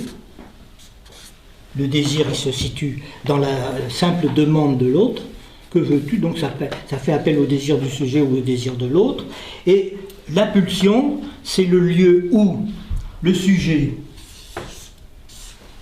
s'abolit et du coup, la demande s'évanouit. C'est pour ça que Lacan écrit le mathème de la pulsion comme ça. Vous voyez, le sujet s'évanouit, c'est ça le sujet, il est en fading, et la demande qui s'évanouit, il ne reste plus que la coupure, hein, qui est la structure ici. Donc ça, Lacan va situer ici la castration. Il va situer ça, la castration symbolique se situe au niveau de la pulsion. Ce qui fait que quand on parle de la jouissance pulsionnelle, c'est une jouissance qui est civilisée, c'est pas du tout la toute jouissance. Il y a des gens qui vous parlent de la pulsion, si on laisse faire les pulsions, ça va être c'est pas du tout ça, au contraire. La pulsion, c'est ce qui permet de cadrer la jouissance et de la civiliser, justement. Heureusement qu'il y a la castration, parce que si on jouissait trop, ça arrive de temps en temps, quand vous êtes brûlé vif, vous jouissez beaucoup, mais le corps, il ne tient pas le coup. C'est ça que ça veut dire. Hein. Trop de jouissance, on crève. Et autrefois, on avait affaire à des grands maniaques dont on ne pouvait plus arrêter les crises maniaques, et ils mouraient d'épuisement. Le corps tenait pas le coup. On ne pouvait pas les arrêter, c'était impossible. Maintenant, on a des produits qui permettent de mettre le type dans un coma artificiel où on l'endort avec pour le calmer, mais il y a eu connaissez des grands accès de maniaques comme ça. Moi j'en ai vu un une fois, il a fallu au bout de 2 heures, on a dit bon ben maintenant il va crever le type, donc on l'a piqué, on l'a endormi, on a fait venir un anesthésiste pour l'endormir, comme ça il a dormi pendant 2-3 jours et quand il s'est réveillé il était un peu abruti, mais le truc c'était un peu tamponné. Sinon on meurt, le corps il meurt s'il jouit trop, hein, s'il y a trop de jouissance. Donc la castration est ici, et bien entendu, ça veut dire quoi? Donc ce que je te demande en gros, c'est le signifiant de ta présence ou de ton absence, que Lacan va écrire ici comme ça, ici, S de grand tabaret, hein. C'est-à-dire que ce signifiant, qui est un signifiant d'exception, qui va gouverner toutes les chaînes signifiantes, ce signifiant signifie aussi que l'autre, il n'existe pas, en gros. C'est ça que ça veut dire. Hein. Le abaret, ça veut dire ça. Le lieu de l'autre qu'on trouve ici, à l'échelle supérieure, c'est un lieu vide. L'autre n'existe pas, comme le dit Lacan. Hein. On ne rencontre que des signifiants. Donc à chaque fois que vous convoquez l'autre, vous vous retrouvez avec des signifiants. Alors je complète le schéma, le désir étant là, je l'ai rapporté ici, d'une part, le fantasme, il écrit les deux flèches de tout à l'heure, satisfaction du besoin au niveau de l'objet et satisfaction de l'être au niveau du signifiant. C'est ça que ça décrit. Et je le complète, donc et ce fantasme qui est là communique avec le lieu où on a ici le message que je vous avais indiqué tout à l'heure, vous voyez, et ça détermine la signification des symptômes. C'est pour ça que Lacan, au début de son enseignement, plaçait le symptôme ici. Il appelait ça le symptôme. Donc, les symptômes, on va mettre ça au pluriel, se déterminent, d'après la première mouture de ce schéma, comme étant causés par le fantasme. Après tout, qu'est-ce que ça veut dire? Ça veut simplement dire que, comme on ne peut pas avoir accès à l'originaire, justement, puisque c'est éventuellement le refoulement originaire, ce qu'on appelle la scène originaire, la scène primitive, tout ce qu'on voudra, le sujet ne l'aborde que par le biais du fantasme. C'est pour ça que Freud a renoncé à sa théorie de la neurotica et du trauma au départ, et qu'il lui a substitué le fantasme. C'est parce qu'il fantasme une origine, et ça va déterminer la forme de ses symptômes, qui sont des retours du refoulé. C'est ça que ça veut dire, hein, sur le graphe du désir. Vous le suivez à peu près, ça? À peu près. À peu près, mais vous comprenez un peu le développement des choses. Vous allez voir, je vais mettre en place petit à petit les derniers termes. Ici, vous avez donc, au niveau de S de grand cabaret, au niveau supérieur, vous avez le message au niveau de l'être, qui est ici, on va le mettre ici, l'être, hein, le fameux être suprême, l'être originaire, tout ce que vous voudrez, vous pouvez mettre ça. Dieu, vous pouvez mettre tout ce que vous voulez. Ça va correspondre au niveau de l'être, c'est le message au niveau de l'être, et là, c'est le message, ici, au niveau du symptôme. Le symptôme, c'est un message de l'autre, signification de l'autre. Ce fantasme va donc avoir une incidence, comme il va causer les symptômes. En fonction du fantasme originaire, comme on l'appelait autrefois, le fantasme fondamental, on n'est pas sûr que ça existe en fin de compte. Ce fantasme-là va déterminer les formes de symptômes, va donc déterminer les positions subjectives du sujet par rapport à la structure incorporée qui est ici. Névrose, psychose, perversion. Les trois grandes catégories de positions subjectives. Donc la structure est toujours la même pour tout le monde, une structure langagière incorporée, mais sa position subjective va être déterminée par sa position dans le fantasme. Ce montage qui est ici, comme Lacan l'appelle, une fenêtre sur le réel. Le réel étant en haut, quoi. Qu'est-ce que c'est? On ne sait pas ce que c'est que le réel. C'est l'impossible, on ne peut jamais l'approcher. Donc vous voyez, je complète. Donc par conséquent, ici, il va y avoir, de la même façon, ici c'était l'énoncé, je vais l'écrire ici, l'énoncé de la demande, si vous voulez, et ici c'est l'énoncé au niveau, c'est l'énonciation. Alors je vais vous le...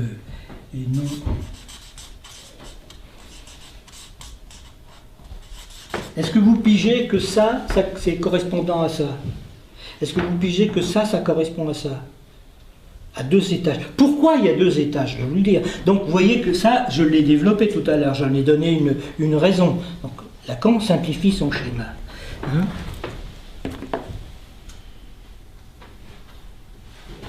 Vous voyez bien déjà, en tout cas, que le symptôme pour Lacan, il est structuré par le signifiant. Là, nous sommes sur 3 registres du discours. Là, c'est le discours intentionnel,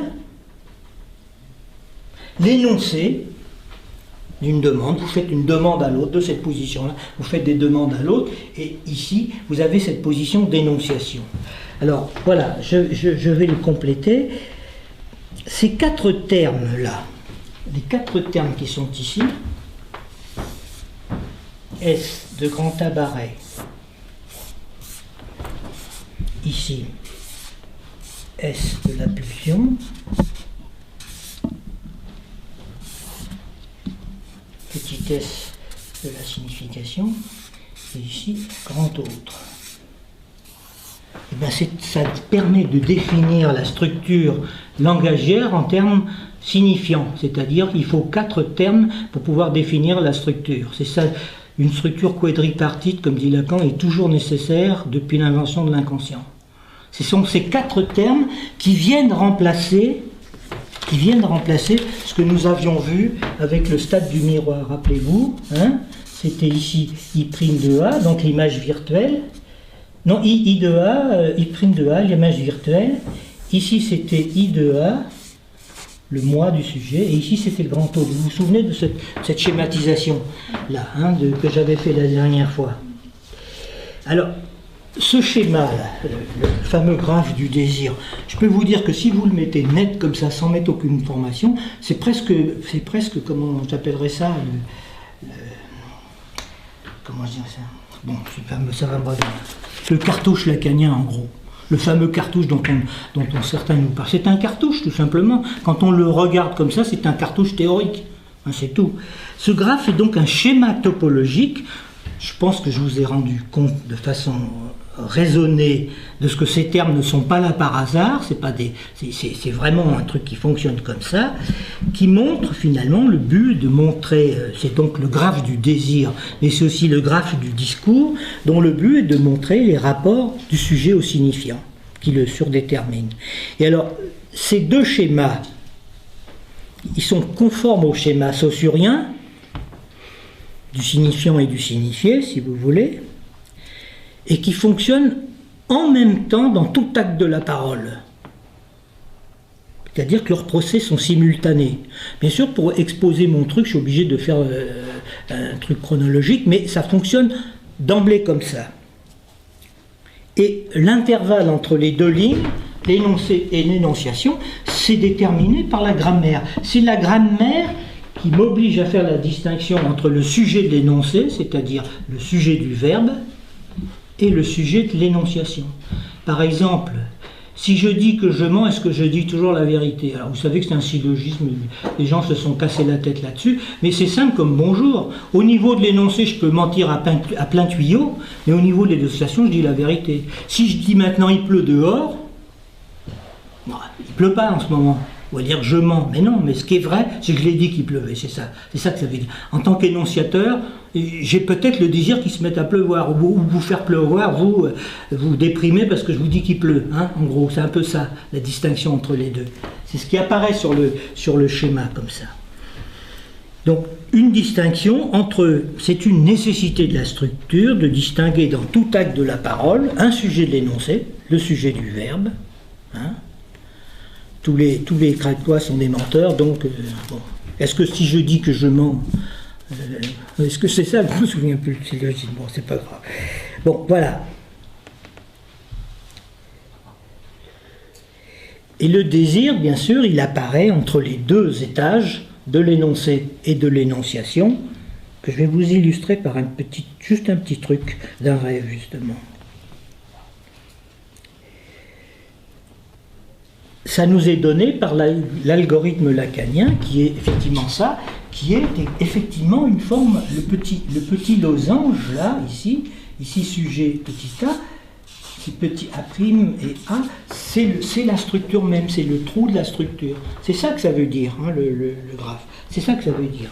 Pour ça que Lacan parle du fantasme comme étant une fenêtre sur le réel. Bon, alors...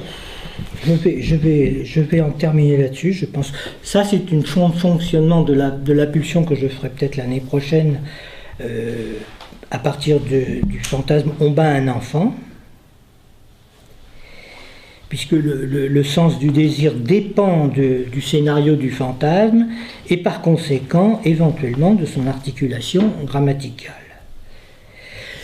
Prenez le rêve fameux que Freud raconte de celui qui, son père est mort et le sujet raconte l'histoire, il est venu au chevet de son père et il se sent pris d'une culpabilité énorme et il dit il était mort, il raconte ça, il était mort, voilà, hein?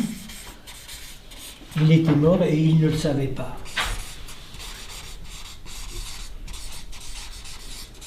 Voilà, c'est ça le fameux rêve. Lui, le sujet qui raconte ça, bah, il en souffre parce qu'il voit son père mort et il dit c'est pas qu'il est mort. Mais en fait, la vraie histoire, c'est que pourquoi le type s'en fout? Il souffre tout simplement, le sujet qui raconte ce rêve et cette scène, en gros, c'est un sujet qui, au fond, comme son père était mourant, agonisant, pour que les souffrances s'arrêtent, il voulait que son père meure. Et évidemment, le jour où le père meurt, il se sent coupable, il pense avoir désiré la mort du père, mais c'est pas du tout ça. Donc, pour pouvoir déchiffrer le « il ne le savait pas », c'est pas le mort qui ne le savait pas qu'il était mort. C'est le sujet qui ne savait pas que son père était mort. Alors, on fait le truc comme ça, selon son vœu. Parce qu'ils se sentent coupables, parce qu'ils pensent que le père est mort, parce qu'il le voulait. Vous connaissez ça avec beaucoup de gens qui pensent aux greffes prémonitoires ou éventuellement à la magie, aux paroles magiques. Hein, c'est ça.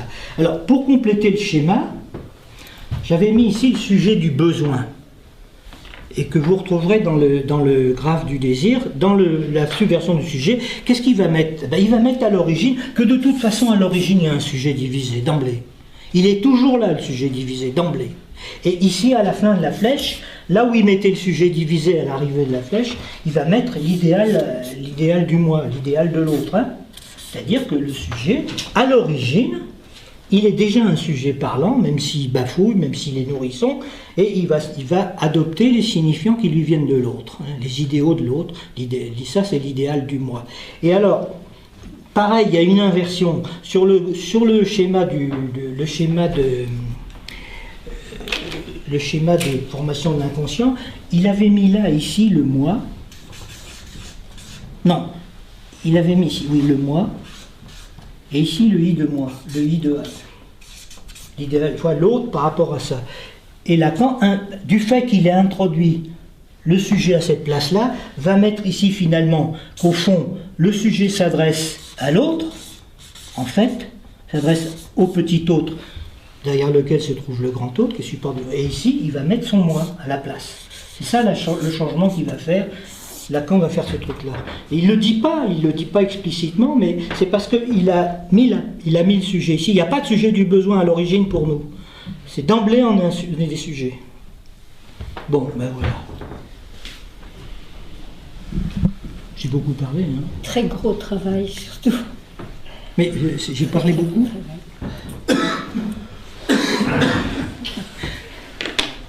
Est-ce que maintenant, vous pouvez me poser des questions? Oui. Est-ce que vous n'avez pas bien pigé? Parce que je ne sais pas si...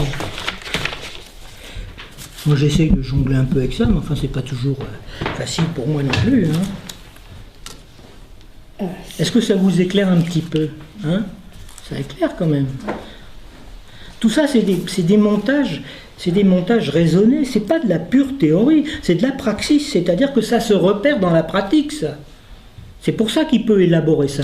Et on ne peut pas discuter entre nous, comme je l'entends dire ailleurs, que de cas cliniques. On est obligé d'avoir quelques repères communs pour pouvoir dialoguer. On peut remettre en question ce graphe du désir.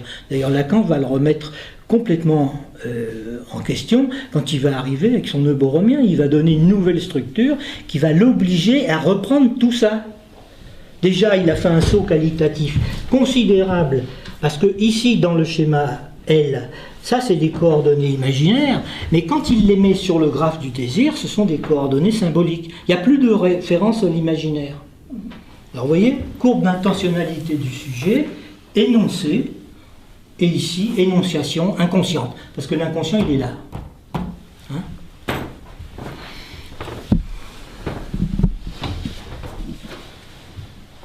Bon, vous les avez tous les schémas, je vous les ai envoyés, donc... Vous n'avez plus qu'à les regarder pour les suivre. Voilà.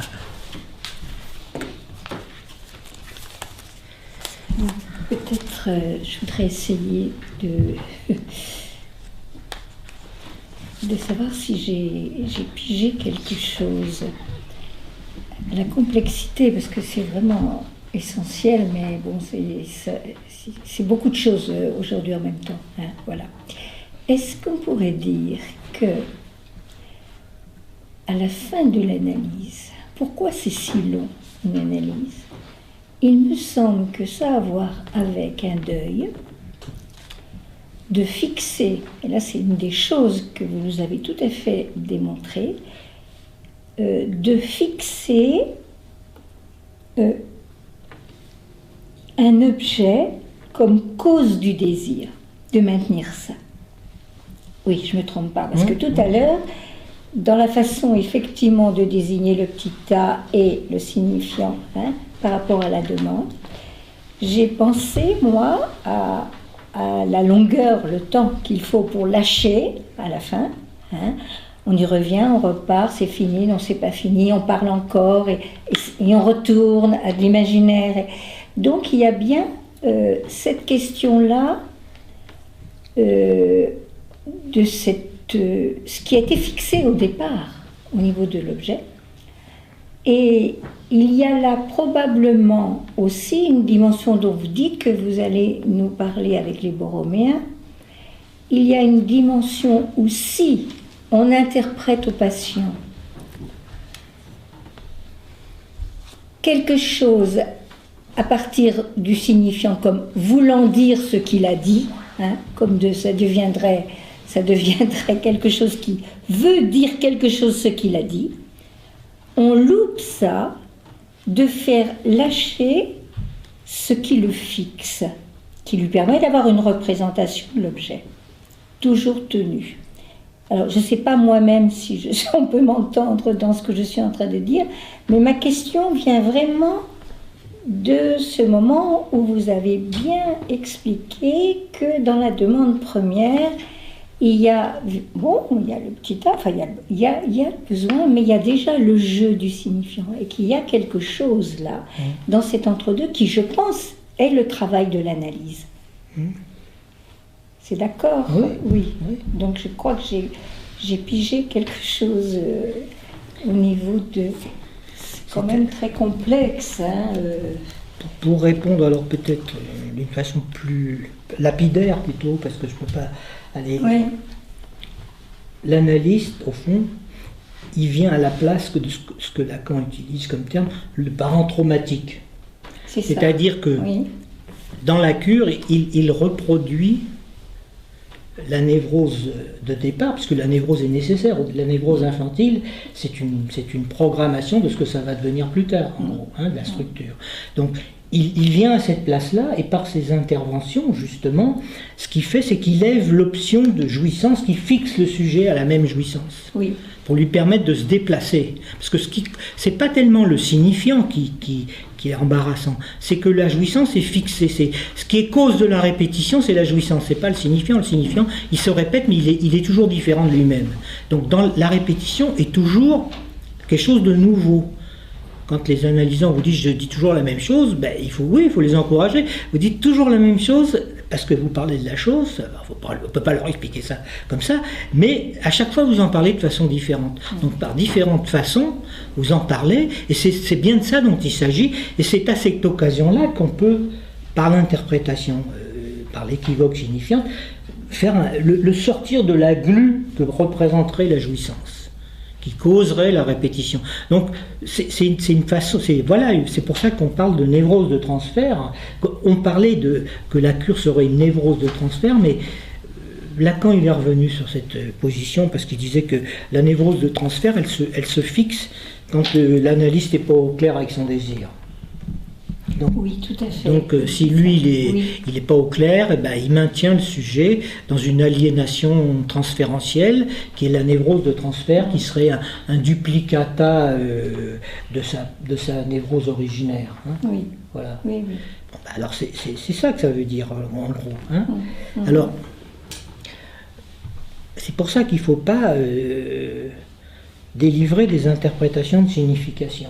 Il faut vraiment que l'interprétation... On fixe à une nouvelle signification, donc à une nouvelle modalité de jouissance, qui est la même, puisque c'est elle qui produit la répétition. Il faut faire des coupures pour que ça dégage le sujet de cette affaire-là. Mais il faut que le point de repère de l'analyse, si c'est un point de repère, ça soit le réel. Enfin, je veux dire, ça soit quelque chose, justement, qui n'est pas de l'ordre de ce qui est là-haut, S de grand A, de l'être. Parce que il faudrait que ce soit le dire qui soit là, mais pas de l'être représentant. Je crois que c'est ça. Mais l'analyste n'est pas l'être de l'analysant, il est le tenant-lieu de la cause de son désir. C'est pas du tout la même chose. Il y a des analystes qui se mettent en position d'être. Je suis votre maître, donc je vais vous donner des conseils, vous allez faire comme ça. Ça, c'est une position d'être. L'analyste, il est le tenant-lieu de la cause du désir. Bon, le schéma, vous pouvez l'oublier, hein, parce que dans la pratique, si vous vous guidez pas, si l'analyste ne se guide pas à travers les dires de son analysant, ben, il est foutu. Parce que c'est l'analysant qui va lui permettre de diriger la cure. Hein, parce qu'il y a au départ cette fallace du sujet supposé savoir, hein, en gros. Mais c'est un tenant-lieu, l'analyste, il croit pas que c'est son savoir. Il le restitue à l'analysant. En fait, ce savoir que nous sommes en train de découvrir, c'est le vôtre. Donc je vais pas le confondre avec le mien non plus, l'analyste. Donc c'est tout ça, toute la question de savoir, est-ce que l'analyste est au point quant au désir de l'analyste? Le sien, celui qui lui permet... Oui. Bon, alors là, c'est une très grande question, ça. Hein. Oui.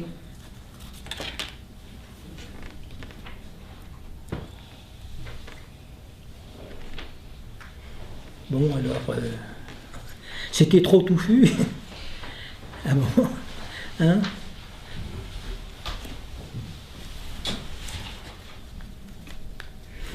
Parce que l'année prochaine, quand on va reprendre tout ça, parce que ça va continuer, sous des formes qu'on vous annoncera dans la suite, on aura un bagage, un background, avec les gens qui viennent régulièrement, pour pouvoir les renvoyer éventuellement, si c'est nécessaire, à des échelons. C'est pour ça que c'est un peu difficile d'introduire ça tout de suite comme ça, mais c'est incontournable. Il ne faut pas avoir peur de ce genre de schéma. On peut le reconstruire chacun. C'est pas difficile. C'est pour ça que je suis parti de la métaphore du chasseur. C'est pas difficile de dire qu'un chasseur, il part à la chasse et en fait, il découvre que parce qu'il s'identifie à la bête, il est déjà un sujet divisé, lui.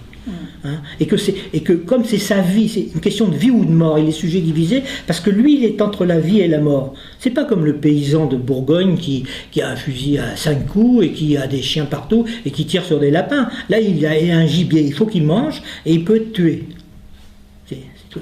Peut-être le texte plus expressif sur ce sujet-là, c'est une petite nouvelle de D.H. Lawrence qui s'appelle Le Renard.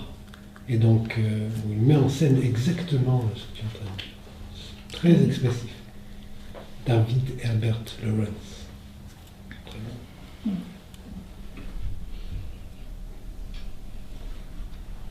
Bon. Alors, au fond, comment est-ce qu'on peut demander sans demander? C'était très intéressant, la façon dont vous nous avez parlé tout à l'heure de oui, parce que quand on demande, on n'est plus là. On dépend éventuellement du caprice d'ailleurs. Hein. On dépend. On n'est plus sujet, on n'est plus rien. On est voilà. C'est bien que les gens ont du mal à demander. C'est une des grandes manifestations de la névrose. Ils n'osent pas demander. À la fin d'une cure, il faut absolument demander tout le temps. Ça n'a aucune importance que l'autre ne puisse pas vous répondre. Vous n'êtes pas vexé parce qu'il vous dit non. C'est ça la différence, c'est que vous continuez à demander encore plus. Hein, il faut surtout demander tout le temps. Parce que si vous ne gueulez pas votre désir à la face du monde, personne ne l'entendra. Ça, je peux vous le dire, c'est clair et net. Il reste 5 minutes ? On peut s'arrêter à 5 minutes avant la fin. Hein. Bon.